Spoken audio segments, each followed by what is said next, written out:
মাইলস্টোনে বিমান বিধ্বস্তের ঘটনায় দগ্ধরা বার্ন ইনস্টিটিউটে চিকিৎসাধীন রয়েছেন। এই পর্যন্ত এই দুর্ঘটনায় ৩৫ জনের মৃত্যু হয়েছে। এছাড়া আহত কয়েকজন এখনও শঙ্কামুক্ত নন বলে জানিয়েছেন চিকিৎসকরা।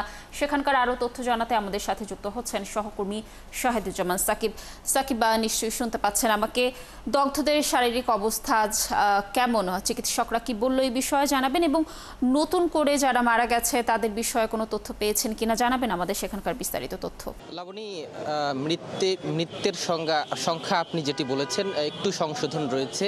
আপনি ৩৫ জনের কথা বলছিলেন, যেটি আমরাও কিছুক্ষণ আগ পর্যন্ত নিশ্চিত ছিলাম, তবে সেই সংখ্যাটি আরও কমেছে। অর্থাৎ গতকালকে স্বাস্থ্য মন্ত্রণালয় থেকে একটি সংবাদ সম্মেলনে জানানো হয়েছিল যে ৩৪ জন মৃত্যু হয়েছে এখন পর্যন্ত মাইলস্টোন ট্র্যাজেডিতে। তবে রাতে স্বাস্থ্য মন্ত্রণালয় থেকে আরেকটি সংবাদ বিজ্ঞপ্তির মাধ্যমে জানানো হয় যে এই সংখ্যাটা ৩৩ জন। এরপরে রাতে আরও একজন মৃতের ঘটনা ঘটে। সপ্তম শ্রেণীর শিক্ষার্থী সাহিল ফারাবি আয়ান, তিনি রাতে মারা যান। ফলে সেই সংখ্যাটা ৩৩ থেকে এখন ৩৪ জনে এসে দাঁড়িয়েছে, যেটি গতকালকের পর অনেকে ৩৫ জন হিসেবেই গণনা করছিল। আর এখন পর্যন্ত আমরা জাতীয় বার্ন ইনস্টিটিউটের সামনে রয়েছি। এখানে ৩৩ জন ভর্তি রয়েছে, যার মধ্যে ২৮ জনই হচ্ছে শিশু, এবং আশঙ্কাজনকভাবে এখন পর্যন্ত আইসিইউতে ৬ জন রয়েছে। এর মধ্য থেকে গতকালকে ২ জনকে রিলিজ দেওয়া হয়েছে। সে ২ জনই প্রাপ্তবয়স্ক, যারা আসলে উদ্ধার কাজে গিয়ে তারা আহত হয়েছিলেন, এবং তারা মাইলস্টোন স্কুলের তারা বিভিন্ন সহকর্মী আসলে তাদেরকে মূলত এখান থেকে ছাড় দেওয়া হয়েছে। তবে যারা শিশু বা শিক্ষার্থী তাদের বেশিরভাগই এখনও আশঙ্কা মুক্ত নন, তারা এখানে ভর্তি রয়েছেন।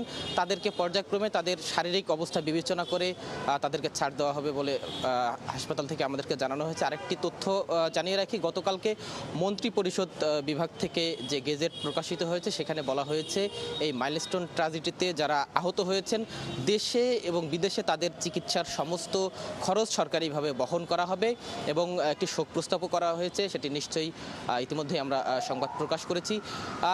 যারা এখানে রয়েছেন এবং এই জাতীয় বার্ন ইনস্টিটিউট কিংবা ঢাকা মেডিকেল কলেজের বার্ন ইউনিট কিংবা অন্যান্য বেসরকারি হাসপাতালে যারা ভর্তি রয়েছেন, সিএমএইচে রয়েছেন, তাদের সকলের চিকিৎসার খরচ সরকারিভাবে বহন করা হবে।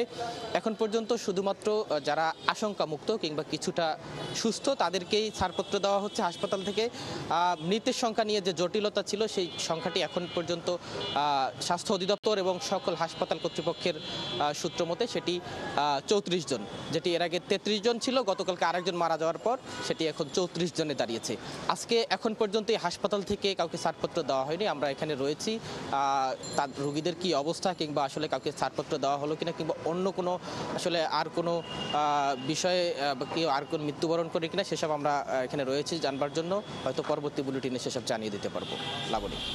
সাকিব, ধন্যবাদ আমাদের সাথে যুক্ত থাকার জন্য। আপনি থাকুন সেখানে, নিশ্চয়ই আমরা বার্ন ইনস্টিটিউটের আরও তথ্য আপনার মাধ্যমে পরবর্তী সংবাদ সংযোগে জানানোর চেষ্টা করব। দর্শক, যেমনটি বলছিলাম আমরা যে ৩৫ জনের মৃত্যুর সংবাদ পাওয়া গিয়েছিল, কিন্তু সেই সংখ্যাটি কমে ৩৩-এ দাঁড়িয়েছে, এবং শেষ পর্যন্ত মৃতের সংখ্যা ৩৩।